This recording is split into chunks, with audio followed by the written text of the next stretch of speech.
Welcome back to my channel. आप सभी का बहुत बहुत स्वागत है और आप सभी का बहुत बहुत धन्यवाद है कि हमारे चैनल पे आप बने रहें, मुझे लाइक करते हैं, मुझे कमेंट करते हैं और मुझे इतने प्यार से देखते हैं।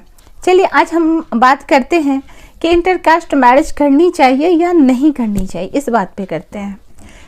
हम सभी मनुष्य हैं और जितने सारे यूनि हैं उन सब से हमारा माइंड काफ़ी ज़्यादा विकसित है, इसलिए कि वो अपनी चेतना को, हमसे जो निम्न कोटि के, वो अपनी चेतना को सिर्फ खाने और अपने जैसा संतान उत्पन्न करने और अपने जैसा उसको बनाने में लगा देते हैं। उनकी चेतना यही तक काम करती है। लेकिन हमारी चेतना काम करती है कि हम यूनिवर्स को भी जानना चाहते हैं, भगवान को भी जानना चाहते हैं, खुद को भी जानना चाहते हैं। और ये जो लोग काम करते हैं कि जैसे कि जन्म देना, अपने जैसा संतान को जन्म देना है, अपने जैसा बनाना, ये तो पशु भी करते हैं। तो आप इससे कुछ अलग करते हो तभी तो आप मनुष्य की कैटेगरी में आते हो ना। आप बिल्कुल वही काम करते हो तो फिर मुझे लगता है कि आप मनुष्य की कैटेगरी में नहीं हो। तो मनुष्य की कैटेगरी में सबसे पहले आप आ जाओ, इस बात को समझो कि आप क्यों हो। सबसे पहला प्रश्न होता है आप क्यों हो, तो आपको बहुत सारे आंसर मिलना स्टार्ट हो जाएंगे। उसके बाद आता है इंटरकास्ट, जिसकी हम बात कर रहे हैं। तो प्राचीन काल में क्या था कि जैसे कि बहुत लोगों का विरोधाभास है कि ब्राह्मण को सिर्फ ब्राह्मण से शादी नहीं करनी चाहिए। इंटरकास्ट करने से क्या होगा कि सभी में बहुत मैच हो जाएगा और वो कास्ट जो सिस्टम है वो खत्म हो जाएगा। तो चलिए हम लेते हैं अमेरिका को लेते हैं। अमेरिका में कोई कास्ट नहीं है, फिर भी वहाँ पे एक गोरा और काला का भेदभाव है। फिर भी गोरा काला का भेदभाव चलो ठीक है, वहाँ पे समझ जाते हैं। लेकिन क्या आपको लगता है क्या कि अमेरिका काफ़ी ज़्यादा सुखी संपन्न है और वो जितना मतलब कि विकसित कर चुका है उसमें वो अपने जीवन को यापन कर रहा है और बहुत सुखी है? क्या उसमें एक आध्यात्मिक विस्तार है? क्या वो मतलब कि उनमें तो कुछ भी नहीं है ना। ये भी नहीं है कि वो एक स्त्री के साथ रह सकते हैं या एक पुरुष के साथ रह सकते हैं। तो बहु पुरुष पद्धति है, बहु स्त्री पद्धति वो लोग फॉलो करते हैं। तो हमारा भारत जो है सो क्यों उन्नत है? कभी हमारा भारत सोने की चिड़िया थी तो क्यों थी?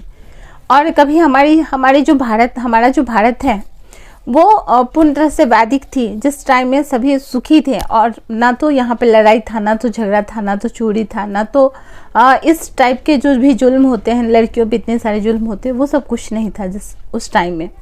तो वो कौन से ऐसे सिस्टम को फॉलो करते थे? हमारे यहाँ खुद का, यानी कि भारत का खुद का संविधान था। लेकिन फिर भी हमारे भारत का संविधान से हो सकता है कि समय के साथ में कुछ चीज़ आज के समाज पे वो मतलब कि उसको हम प्रयोग नहीं कर सकते थे, तो उन चीज़ों को हटा करके उस संविधान को लाया जाता। लेकिन ऐसा नहीं हुआ, बाहर के संविधानों को हमारे यहाँ लाया गया।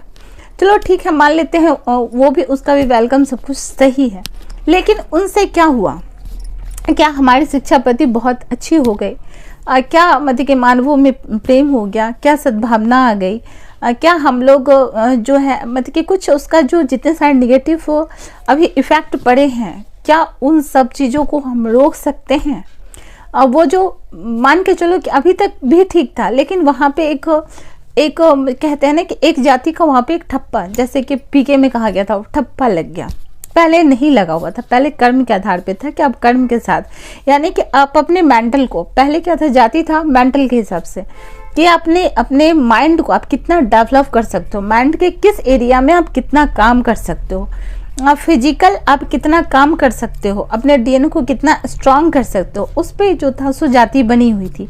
लेकिन अब तो प्रॉपर हो गया कि हाँ, पिता का जो संतान है वही ब्राह्मण का ब्राह्मण का। अब तो ये एक तरह से ये हो गया। चलो फिर इस बात को फिर से समझते हैं, इंटरकास्ट मैरिज को समझते हैं। जहाँ तक इंटरकास्ट मैरिज है, जो क्यों गोत्र बना, मूल क्यों बना? इसलिए बना कि हम अपने बच्चे को संपत्ति के रूप में कुछ दे या ना दे, ये मतलब नहीं है। संपत्ति वो फिर से अच्छा भी कमा सकते हैं, कमाया हुआ को वेस्ट भी कर सकते हैं। लेकिन जो हम अपने पुत्र को देते हैं, या जो भारत के जो मूल निवासी है वो अपने पुत्र को क्या देते हैं, तो अपना नाम देते हैं, अपना गोत्र देते हैं और अपना मूल देते हैं। इसी से उनका वंशज चलता है। तो कुछ तो कारण रहा होगा, उसको चेक करते हैं। जैसे कि जानवरों में बहुत सारे किस्म होते हैं और बहुत सारे, हम कहते हैं ना कि गाय जो है इस वैरायटी के है, इस वैरायटी के है, इस वैरायटी के हैं। और पहले देखा गया है कि जो हमारी देहाती गाय थी वो बहुत ही ज़्यादा उपयोगी थी हमारे लिए, और अब जो हो गया है कि विदेशी, पता नहीं क्या बोलते हैं उसको, बाहर की जो नस्ल आई है गाय की, वो हमारे लिए उतना बेनिफिट नहीं है। तो ऐसा आपको नहीं लगता है कि बाई कास्ट का सिर्फ उसको नाम दे दिया गया है, लेकिन उस डीएनए को सुरक्षित रखने के लिए ऐसा किया गया होगा? ये भी तो हो सकता है ना। आप लोग क्या कहते हो इस पर अपनी राय जरूर देना। तो मुझे लगता है कि जितने भी यहाँ पे बाईकास्ट जो अपने आप को बोलते हैं, देखो ऊंचा और नीचा कोई भी नहीं होता, हम ये नहीं कहते हैं, हम किसी के खिलाफ में नहीं है और ना तो किसी के सपोर्ट में है। बस हम ये कहते हैं किसी में फिजिकल स्टेमिना काफ़ी ज़्यादा होती है, किसी में मेंटल बहुत ज़्यादा होती है, किसी में क्रिएटिव मतलब क्रिएट माइंड होता है वो काफ़ी ज़्यादा होता है, किसी का स्पिरिचुअल माइंड काफ़ी ज़्यादा होता है। यानी कि हमारे माइंड में इतने सारे पार्ट्स होते हैं। और ये पहले सिखाता है कि मनुस्मृति पहले सिखाती है कि तुम मनु बनो, मनु के संतान हो तो तुम पहले मनु बनो, यानी कि पहले तुम मनुष्य बनो। और मनुष्य बनने के लिए आपको सबसे पहले ध्यान करना पड़ता है। जब आप ध्यान करते हो तो आप अपने माइंड के पावर को समझ पाते हो। जब आप अपने माइंड के पावर को समझ पाओगे तो कुछ ऐसा आप करोगे, ऐसा कुछ क्रिएट करोगे जिस फील्ड में आपका माइंड काफ़ी ज़्यादा डेवलप होगा, उस क्षेत्र में आपके मतलब कि आप जहाँ पे 100 दोगे वहाँ पे आपके मुकाबला कोई नहीं आएगा। तो वो जितनी सारी शिक्षा पद्धति थी उन सारी शिक्षा पद्धति को बिल्कुल भी खत्म कर दिया गया। अब ये हो गई घोड़े की रेस हो गई कि सबको पढ़ना है। अब किसी का पढ़ने में मन नहीं लग रहा है लेकिन फिर भी पढ़ना, हो सकता है उसका माइंड पढ़ने में ना लगे, किसी और चीज़ों को क्रिएट करने में उसका मन लगता हो, या किसी का संगीत में मन लगता हो, या किसी की पेंटिंग में मन लगता हो, या किसी का कुछ खेल कूद में मन लगता हो। मतलब कि बहुत सारी फील्ड्स हैं, सब में अलग अलग डेवलप था। पहले था कि पहले सब कुछ का अलग अलग स्पेस था, जिसको जिसमें मन लगता था वो काम करता था, कोई मारामारी नहीं थी।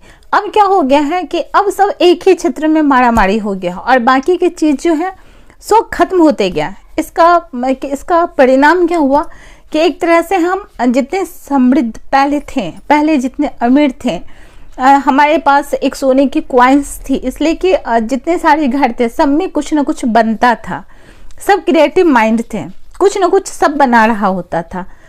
लेकिन अब वो चीज़ खत्म हो गया। अब घरों में बनना खत्म हो गया। घर में इतनी सारी चीज़ को क्रिएट किया जाता था और वो हम कहीं ना कहीं अपने बच्चे को देते थे, वो कला सिखाते थे, उसके लिए स्कूल कॉलेज भेजने की जरूरत नहीं होती थी।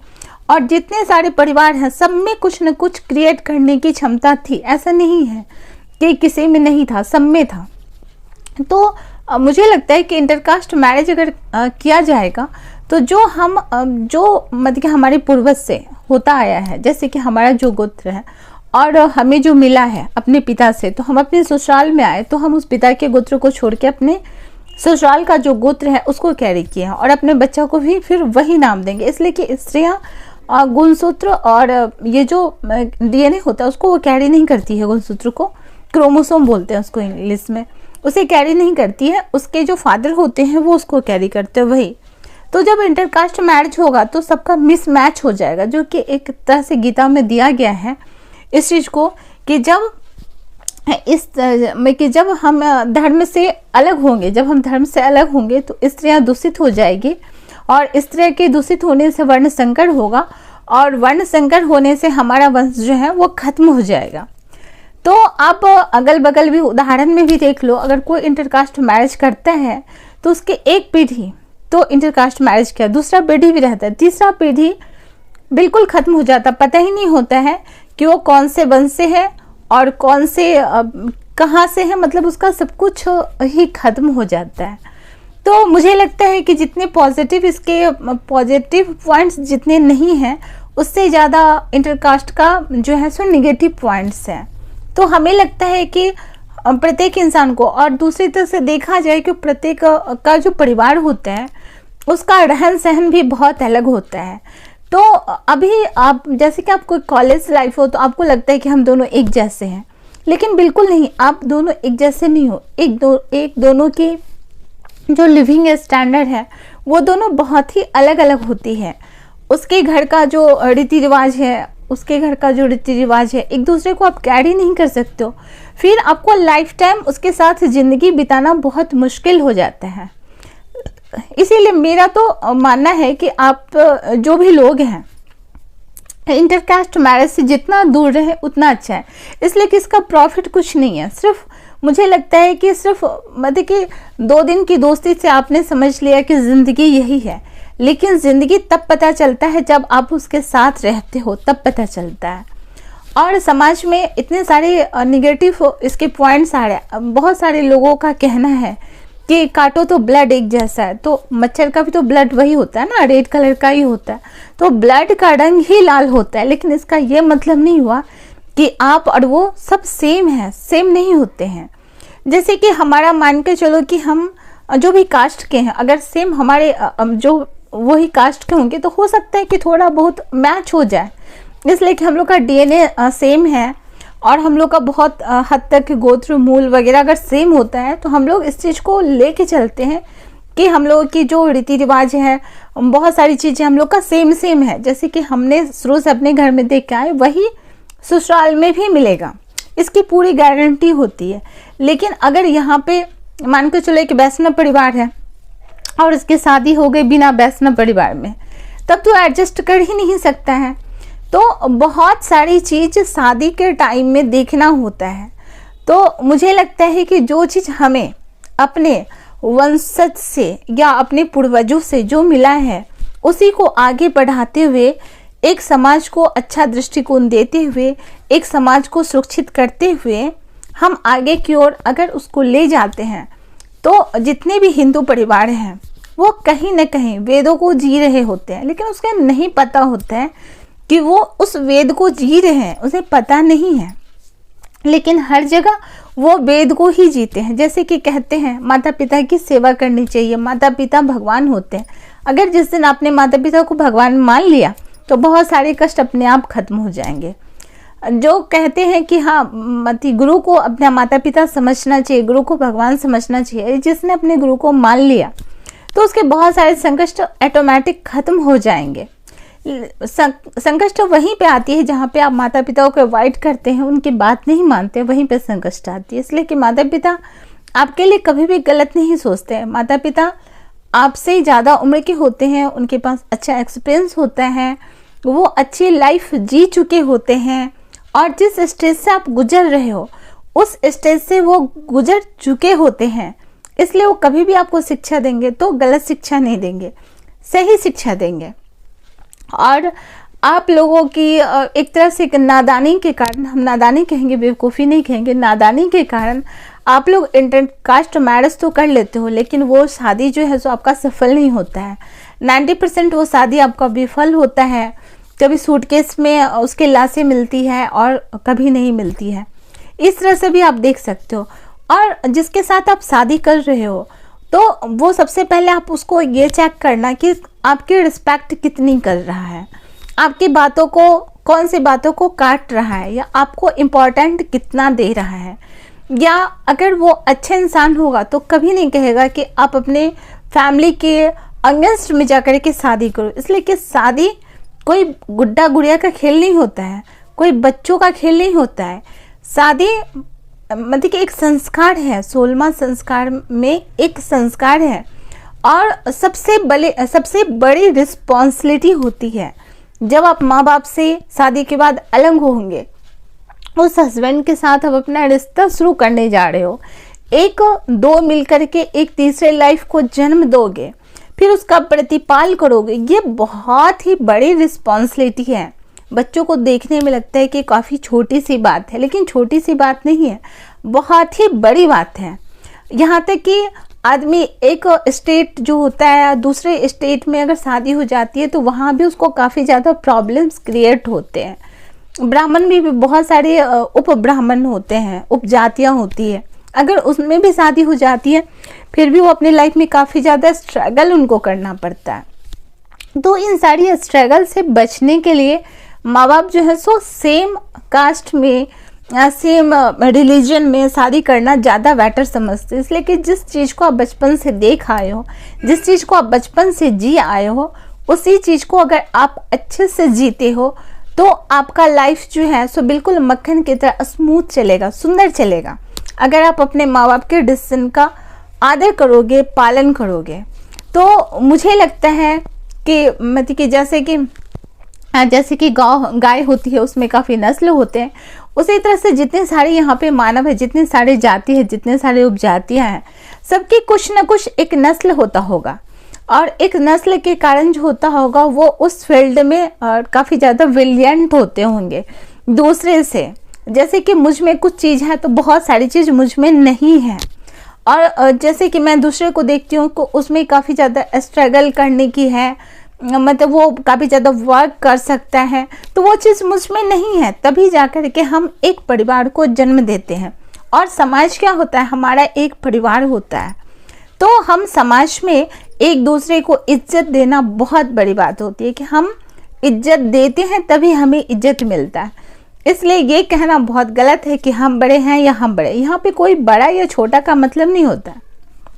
इतने सारे तारा हैं आसमान में, कोई ये नहीं कह सकता कौन बड़ा कौन छोटा। ठीक है, मतलब सभी अपने अपने जगह पे है। जो बहुत दूर है वो बहुत छोटा दिखाई देता है, जो पास में है वो बड़ा दिखाई देता है। इसका ये बस मतलब होता है। तो हमें लगता है कि किसी भी तरह से इंटरकास्ट मैरिज नहीं करनी चाहिए और इंटरकास्ट मैरिज को बढ़ावा भी नहीं देनी चाहिए, इसलिए कि इसका कोई रिजल्ट बेनिफिट पॉजिटिव में नहीं आता है, निगेटिव ही आता है और कहीं से भी पॉजिटिव नहीं आता है। और लड़कियां बिल्कुल वहीं खुश रहती है जहाँ पे उनके माता पिता चाहते हैं और अपने कास्ट में ही शादी करनी चाहिए। चलिए, आपको अगर हमारी वीडियो अच्छी लगी हो तो प्लीज़ लाइक ज़रूर कीजिएगा, कमेंट कीजिएगा, शेयर कीजिएगा और अभी तक मेरे साथ बने रहें इसके लिए आप सबका बहुत बहुत बहुत बहुत ही ज़्यादा धन्यवाद। Thank you, I love you.